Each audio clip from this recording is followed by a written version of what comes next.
What is the weirdest advice you have heard that is strangely effective? Number 1. If you're really shy or struggle with holding conversations or being social, just ask questions.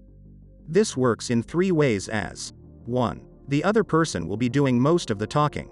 2. They also leave the conversation with a positive feeling because most people enjoy talking about themselves. And 3. It gives the sense that someone is interested in them, bonus positive feelings about your interaction. I'm an extroverted introvert. I dislike social contacts, but the nature of my job requires ongoing interaction, and being an only child has always required me to make an effort or be on my own. This tactic usually works for me, and people are always surprised when I say I'm actually super introverted. Number 2. If you need to remember something, write it 3 times or say it out loud 3 times. Always weird when you repeat something verbally 3 times, especially names. Number 3. A coworker told me that when someone has the hiccups, you tell them, "You're not a fish." The amount of times this has worked has convinced me she's a witch. I have texted her at least a half dozen times whenever it worked. At one point while I had the hiccups and asked a friend to tell me I'm not a fish. Worked. Effing sorcery. Number 4. If looking for something in a low light environment, try to use your peripheral vision. I read about it in an old World War II manual about aerial combat at night. It has something to do with how eyes work. It has helped me many times over the years. For finding stuff in a darkened room, or outside in a field at night, not aerial combat. Number 5. Don't give excuses unless they ask for it. I.e., if you are late for work, just say that you are late. Not why you are late. Number 6. Never volunteer more information than is needed to get through the situation. Sometimes you'll just make things worse by moving their focus to something they didn't even know about. I.e., "Sorry I'm late to the meeting. I was trying to help." Coworker. Finish up their presentation. Boss. "What? Coworker told me they submitted that last week. Now you're late and got your coworker in a jam." Number 7. Anger and remorse are shadow companions, with remorse always a step behind. I took control over my temper issues by reminding me of this one-liner. Hope this works for you, too. Number 8. 2 from elderly Southern relatives. 1. Something ain't nothing. Taking 5 minutes to work out, clean, work on a big project, etc. is better than 0 minutes. We often think we've got to do 2 hours of rigorous work or it doesn't accomplish anything. 2. Time will pass either way. If you want to work to get better at something, accomplish a long-term goal, or change careers or credentials, don't look at the 2 to 5 years and think you'll be too old. If you're 24 and want to go to college, you'll be 28 in 4 years with or without a degree, regardless of what you do in that time. Number 9. It's only embarrassing if you're embarrassed. The older I get, the more I understand this one. Number 10. Fail quickly, as in, if your plan may not succeed, better to find out next week than next year. Helped me quit a suffocating job and dig into my own business 10 out of 10. Number 11. If you can't fight the fear, do it scared. Got me through a lot of anxiety. Number 12. I tell myself my increased heart rate and racing thoughts are just signs that my body is priming itself to allow me to do something I didn't know I could do. I used to think they were signs to quit, but they're really an ignition sequence. Number 13. My mother always said, "Go back to basics," whenever I was struggling mentally. I disregarded it for years, but now I live by it. I only utilize this way of living during desperate survival times, but it's amazing advice.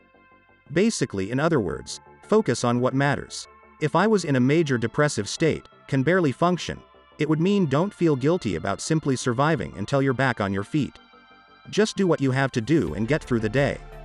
During my manic states, it would mean focus on what matters and don't fly off the handles. It was practical advice whilst simultaneously empathizing with me.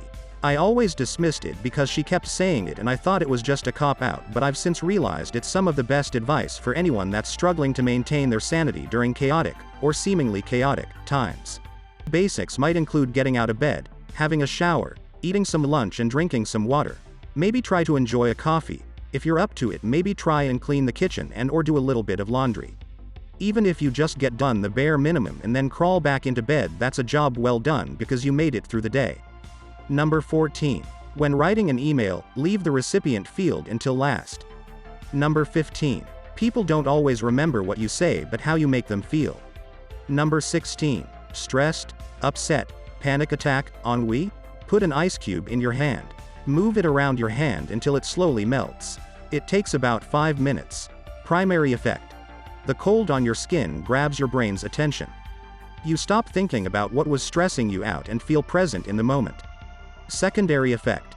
The cold cools your blood, which goes into your heart and slows down the beating. As your heartbeat slows to maintain your body heat, your lungs breathe more slowly as well. It forces you to breathe, which calms you down. After 5 minutes of this, you will feel much calmer, if slightly drippy. Number 17. I don't know how to play this game. Becomes, I don't know how to play this game yet. That sort of thing. It's meant to redirect negative self-admonishment into a drive to grow and learn. And apparently it's sinking in, because she will say something like, I can't make it up this hill, while we're out bike riding, and then catch me looking at her, give a big eye roll and go, yet, in the exact tone you think a teenage girl would use. Then she ends up sometimes just rage succeeding to prove the point. It's great. She's going to be at least 3 times better than me, low as that bar may be. Number 18. Do jazz hands in front of wasps and they'll fly away. You'll look like an idiot, but it's working. Edit. English is not my first language, so don't be rude. Don't wave your hands like a maniac. I'm talking about calm jazz hands. I learned that they'll focus on your fingertips and get confused, so they'll leave you alone. Don't kick a hive and try it, it's working for a small amount of wasps. Also, I'm from Europe, so I don't know for big-ass murder wasps from other countries. And no, it's not working for mosquitoes. Number 19. Rinse your cereal bowl straight away. That stuff sets like concrete. Number 20. This is one I came up with to explain my self-esteem. You can't sad your ugly away.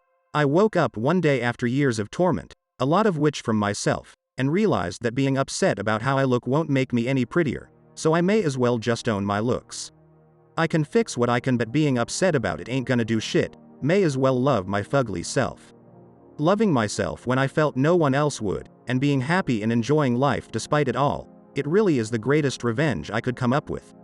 Number 21. My therapist told me, would you befriend someone that would talk to you the way you talk to yourself? Be your own friend first and things will be kinder. Thanks for your quote, very poignant.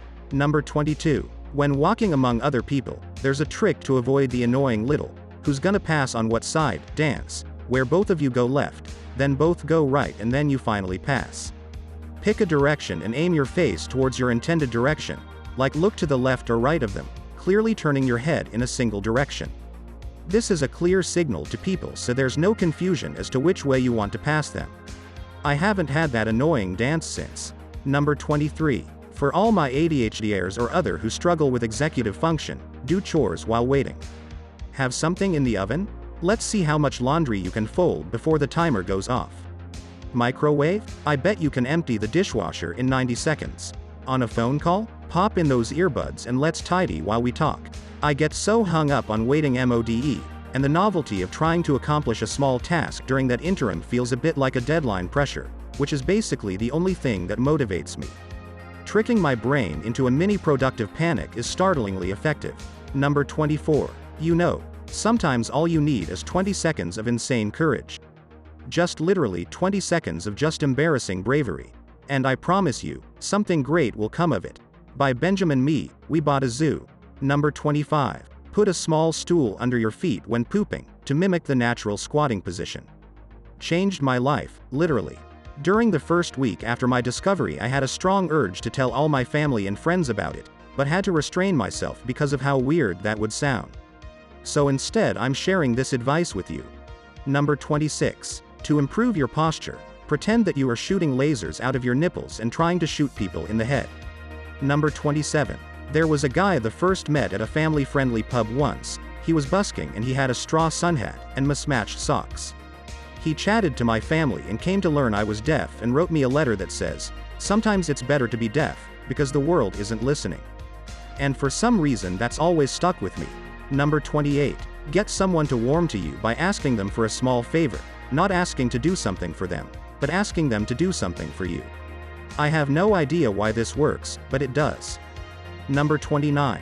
How to unclog your nose. Close your mouth and pinch your nose so you can't breathe. Shake your head up and down until you need to breathe.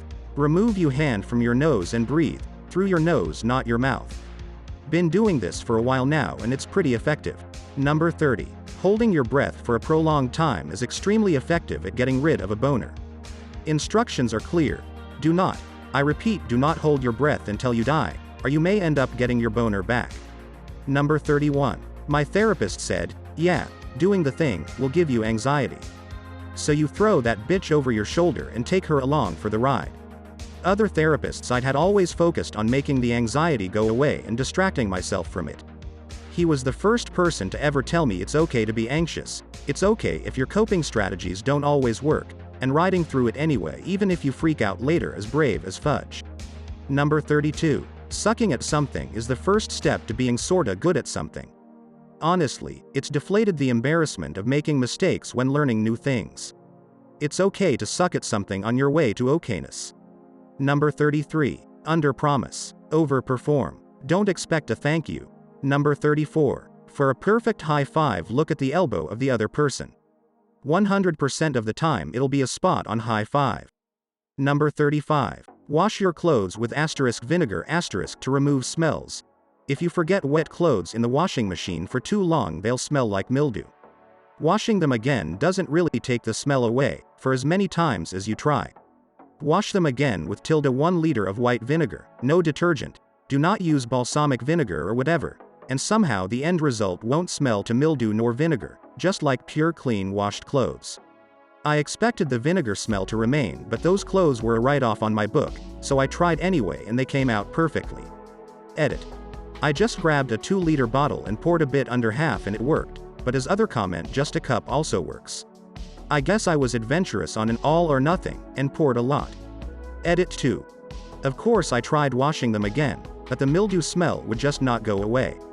Let's just say they sat forgotten for way too long wet in the machine. Number 36. When you are really, really down, the rules of how one does things are out the window. Examples. Body image issues? Shower in the dark. Can't manage to make yourself a sandwich? Eat sandwich component out of the fridge. Dirty laundry everywhere? Take off the laundry basket lid. Can't talk on the phone? Make up phone persona and roleplay them. Include catchphrase. Going to bed makes you nervous? Sleep on the couch. Can't make up your mind about gifted clutter? Put in box. Get back if you miss it. Gift if not. Brains are really, really weird. Sometimes the smallest thing can be a barrier that is impossible to overcome. Remove barrier. Get through that terrible week like a well-fed, clean-smelling human.